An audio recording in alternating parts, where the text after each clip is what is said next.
Pet care, especially dogs' care, can be a difficult task to do. Owning a dog means that you have a furry family member that you surely want to live as long as possible, and enjoy a healthy and happy life. The problem is that we sometimes may do things that can hurt our dogs without even realizing it. Especially if you don't insure your dog. A good dog insurance company can save your dog. A professional dog insurance company like Figo offers dog insurance for 2 dogs, and others like Nationwide provide multi-dog pet insurance. Whatever the dog insurance company you choose, please make sure it has a good dog life insurance policy. Dogs can't speak for themselves. If you want to keep your dog around as long as you can, you need to learn how to interpret dog behavior. Here are 11 dog behaviors and what they mean. Dogs can be silly, funky creatures, they usually are, and this can get them into trouble. How you deal with these situations can have a positive outcome or can be damaging for your dog. In this post we are going to explore some situations that you might face with your dog so you can avoid them in the future. 1. Choosing the wrong collar. Before choosing the right collar, you need to decide if your dog might be better off with a harness maybe? If your dog likes to explore and wander as far as he can, or he loves to play a game of how much I can pull daddy or mommy, then a harness might be better for your dog's neck safety. If you decide that you want to go with a collar though, you need to choose a suitable material. You want something soft but strong at the same time. The second most important aspect of choosing a good collar for your dog is getting the right width. If the collar is too big, it'll be loose and your dog might escape or get in troubles, with the park's cats for example, but if it's too small, it'll be too tight and might even squish your dog's neck. The general rule of thumb is if your dog is young or you own a small-sized breed like a Chihuahua, then you should choose a collar that will allow you to place one finger between the collar or the harness and your dog's neck. If your dog is large or extra large, 2 fingers must fit, or else you run the risk of your dog choking on his collar. 2. Leaving a dog alone in the car. Just like your kids, you must never leave your dog in the car. The first risk in leaving your dog in the car is overheating. A study proved that the inside temperature of a car can increase by 20 degrees in only 10 minutes. Furthermore, if the car is on carbon dioxide, can suffocate your dog. In addition, car accidents while the car is parked are really high, and this can put your dog in harm's way without an option for him to escape. Thus, leave your dog outside the car. You never know, he might scare away thieves.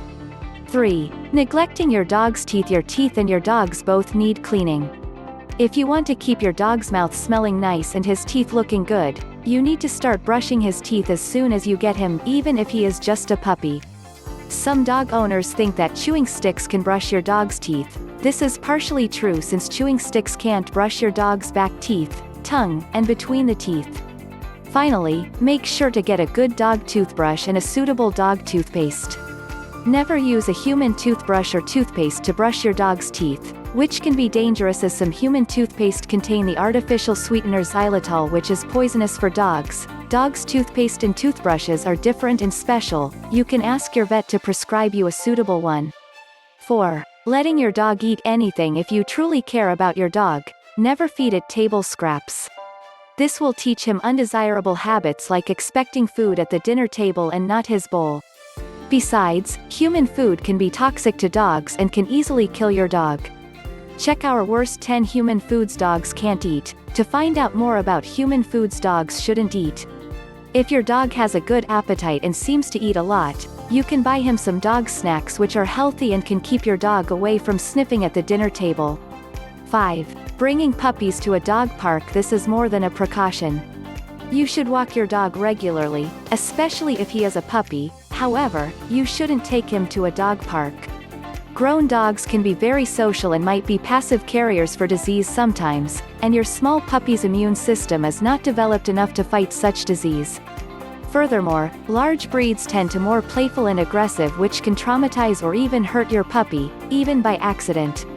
6. Using physical punishment. This is both illegal and stupid. Physically punishing a dog is animal abuse, which is illegal, and it just won't work. Dogs are smart animals. If your dog is doing undisciplined actions or just seems to need some obedience, you should first try to understand his behavior. You can refer back to our guide on dog behavior and what it means, or if things are more serious, you might need to look for a professional dog trainer to help you with your dog. Just remember, the physical punishment is never the solution. 7. A lack of stimulation. Physical and mental stimulation is a must for dogs. Canines are not passive pets like fish or reptiles, they need to be stimulated, especially working breeds. You need to walk your dog regularly and to expose it to different environments.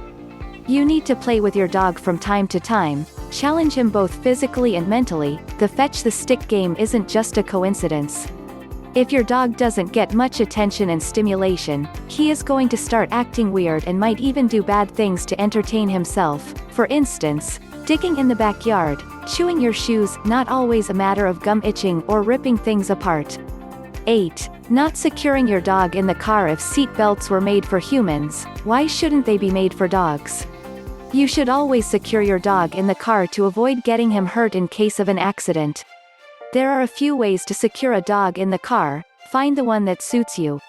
You need to be careful with how exactly you want to secure your dog with a seat belt. You can hurt him if you chose the wrong position. Using a harness can be better for the sake of giving your dog a little bit of space. 9. Yelling when your dog does something wrong. Again, if your dog does something wrong, it means two things. Either your dog isn't well trained, in this case, the behavior will be repeatedly displayed by your dog. However, if your dog is doing some random misbehavior, then you might not be stimulating him enough. In both cases, you should avoid yelling at your dog because dogs have feelings and your dog's feeling towards you might change if the dog senses that you hate him or you are trying to freak him out repeatedly. You might simply confuse your dog because to him his action or behavior is normal, so, try to fix the issue and not punish or yell at your dog. 10. Skipping flea, tick and worming treatment. This is as bad for you as it is for your dog. Preventive flea, tick, worm, and heartworm treatment is a must for dog owners. This is something that keeps your dog safe, healthy, and happy. That's why you should schedule regular visit to your vet so your dog can take his treatments and checkups.